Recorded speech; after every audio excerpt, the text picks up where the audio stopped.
सो hi guys, आज हम बात करेंगे Sai life science limited IPO के बारे में।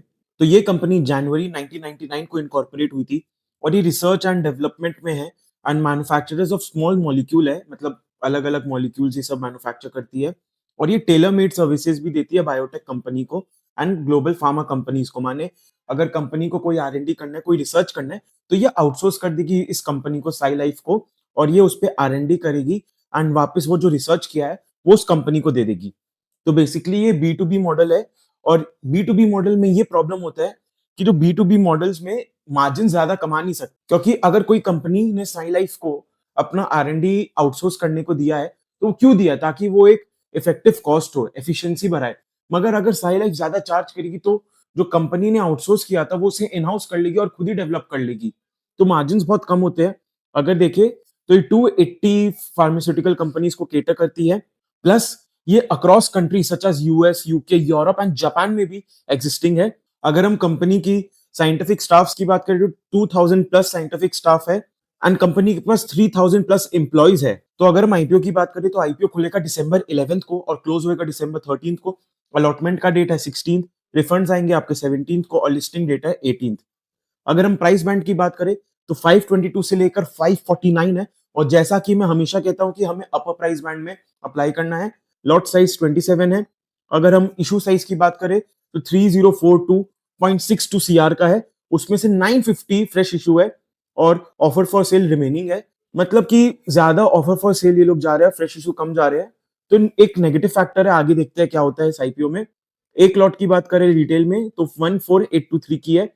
अगर हम प्रपोर्शन की बात करें तो वो usual 50% QIB, 35% retail and 15% HNI को है। अगर हम प्रमोटर होल्डिंग की बात करें so this is concerning. Pre IPO 40% है, तो पोस्ट आईपीओ इससे और कम ही होगा। पता नहीं कितना कम होगा, इन्होंने मेंशन नहीं किया है। मेरे हिसाब से एनीवेयर बिटवीन 30 to 40% ही होगा। मगर फिर भी ये एक खराब बात है क्योंकि प्रमोटर के पास एक सिग्निफिकेंट होल्डिंग नहीं है, 50% के ऊपर होल्डिंग नहीं है। तो ये थोड़ा एक डिसएडवांटेज फैक्टर हम कंसिडर कर सकते हैं और अभी तक दो डिसएडवांटेज आ चुके हैं। एक ज्यादा इन्होंने ऑफर फॉर सेल मांगा और एक दूसरा प्रमोटर होल्डिंग। अगर हम कंपनी की फाइनेंशियल्स की बात करें तो इस ईयर का उन्होंने 6 मंथ्स का दिया है एंड और बाकी 3 साल का पूरा पूरा है। अगर हम एसेट्स की बात करें तो एसेट्स बहुत ज्यादा ग्रो नहीं हुआ है, सिर्फ 190 करोड़ 200 करोड़ के अराउंड ग्रो हुआ है, ठीक है, कोई बात नहीं। अगर हम रेवेन्यू की बात करें तो रेवेन्यू वही स्टैग्नेंट रहेगा मेरे हिसाब से इस साल, वही 1500 करोड़ 1400 करोड़ ही रहेगा, which is not a good sign. Profit after tax की बात करें तो वो भी डिक्लाइन हुआ है। अगर आप देखिए तो पिछले साल 82 सीआर का प्रॉफिट था इनके पास, मगर अभी प्रॉफिट 56 सीआर ही होगा अगर इंटू टू करें, मोटा मोटी 60 पकड़ ले, तो this is a negative factor. अगर रिजर्व एंड सरप्लस की बात करें, ओ माय गॉड, तो यहां पर आप देखेंगे 98 करोड़ का ड्रॉप हुआ है और बोरोइंग्स देखिए बढ़ा है। तो इसका मतलब इन्होंने जो रिजर्व्स एंड सरप्लस है ये बोरोइंग्स को पे ऑफ करने के लिए यूज नहीं किया है, इन्होंने अपने आप को ही पहले डिविडेंड दे दिया आईपीओ के पहले। और ऐसा क्यों किया इन्होंने? क्योंकि अभी कंपनी के पास एग्जांपल के लिए 100 लोग हैं, तो वो जो डिविडेंड है 98 सीआर का वो 100 लोग में बटेगा। मगर अब कंपनी जब आईपीओ लाएगी तो कितने सारे इन्वेस्टर्स हो जाएंगे और वो जो 100 करोड़ का है वो multiple accounts, multiple demats account, multiple personals को मिलेंगे। तो एक एक इंडिविजुअल के खाते में कम अमाउंट जाएगा और पहले ज्यादा जाएगा। तो ये बहुत नेगेटिव बात होती है। ये Hyundai ने भी किया था ऐसा चीज और मुझे ये एकदम अच्छा नहीं लगता है कि कोई आईपीओ लिस्ट होने से पहले ये चीज करे। अगर हम की परफॉर्मेंस इंडिकेटर की बात करें तो आरओई आरओसी डिसेंट है, बहुत ज्यादा नहीं है। रिटर्न ऑन नेटवर्थ भी ठीक ठाक है, बहुत ऐसा कोई ग्रेट नहीं है।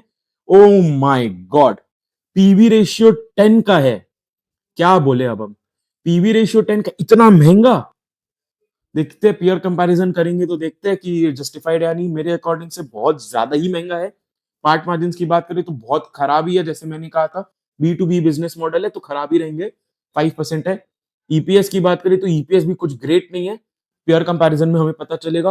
पी रेशियो की देखिए आप, पी रेशियो 200 प्लस का पी पे ला रहा है कंपनी, मतलब कंपनी भगवान जाने वो क्या सोच के आईपीओ ला रहा है, पी 200 प्लस का आईपीओ ला रहा है। चलिए पीयर कंपैरिजन करते हैं। तो ये रहा पीयर कंपैरिजन हमारे पास। इसके पीयर में डिविस लैबोरेटरीज है, सुवेन है। देखते हैं आगे। ईपीएस की बात करें तो सबसे सेक्टर में सबसे खराब ईपीएस इसका है। डिविस का तो 15% ज्यादा है इससे, तो क्या ही बोले अब। अब पीई की देखते हैं। पीई हमने देखा था 200 का पीई था और डिवीस ये सब देखिए ऑलमोस्ट डबल पी ला रहे हैं साई लाइफ साइंसेज अपना कॉम्पिटिटर्स से, जिसमें इसके जो कॉम्पिटिटर्स है रिसेंटली थोड़ा बढ़ा है, इसलिए पी हमें थोड़ा ऊंचा दिख रहा है, मगर साई लाइफ तो अभी ला ही रहा है। और अगर फ्लैट लिस्टिंग देगा तब जाके इसका 200 का पी होगा, अगर थोड़ा ऊपर लिस्टिंग दिया तो 200 से ज्यादा ही पी होगा। तो अब पी देखिए डबल है और फाइनेंशियल्स कुछ है ही नहीं, एकदम बकवास फाइनेंशियल्स है।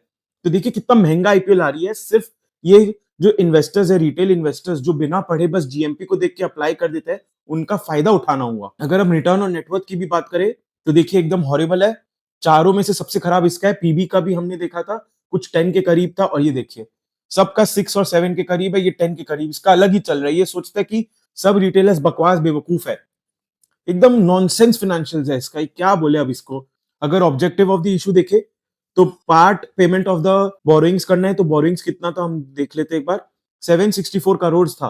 तो बोरोइंग्स मेरे ख्याल से पूरा ये पे ऑफ कर देगी, मगर जो और भी अमाउंट बाकी है इनके पास, मेरे हिसाब से उनको इसका भी मेंशन करना चाहिए था कि ये कैसे यूज करेगी। तो फाइनल वर्डिक्ट पर आ जाते हैं, मेरे अकॉर्डिंगली इसको अवॉइड करना चाहिए, आईपीओ का एकदम बोगस आईपीओ है। ये उन रिटेलर्स को फंसाया जाएगा जो खाली जीएमपी को देख के बात करते हैं। अगर हम इसकी जीएमपी की बात करें तो जीएमपी 16 रुपीज का चल रहा है, तो ये कोई बहुत ग्रेट जीएमपी नहीं है, क्योंकि अगर हम प्राइस बैंड की बात करें तो 550 का ही एक बार समझते हैं, 549 चलिए टू बी प्रिसाइज, 549 का प्राइस बैंड है। तो ये बहुत ही खराब लिस्टिंग है, कुछ 2% के अराउंड अभी जीएमपी चल रहा है। तो मेरे अकॉर्डिंग इस आईपीओ को पूरी तरीके से हमें अवॉइड करना चाहिए, बिल्कुल अवॉइड करना चाहिए। मैं कहूंगा जिसके पास ample amount of risk appetite है वो भी भाई इसमें पैसा मत डालो, ये एकदम बोगस एकदम फालतू कंपनी है। ये सोचता है कि कोई फाइनेंशियल्स पढ़ेगा नहीं, सब सब्सक्राइब कर देंगे, मत डालो इस आईपीओ में पैसा। और जो 3 आईपीओ है जो मैं कवर करूंगा, आप उस पे डालिए पैसा। मोबीक्विक का भी आईपीओ है, मैं उसे कवर करूंगा, विशाल मार्ट का भी, उससे भी मैं कवर करूंगा, सब मैं एकदम कवर करूंगा। बस आप इस चैनल को सब्सक्राइब कीजिए, अगर कोई डाउट है तो बेझिझक होकर आप कमेंट सेक्शन में पूछिए। Thank you.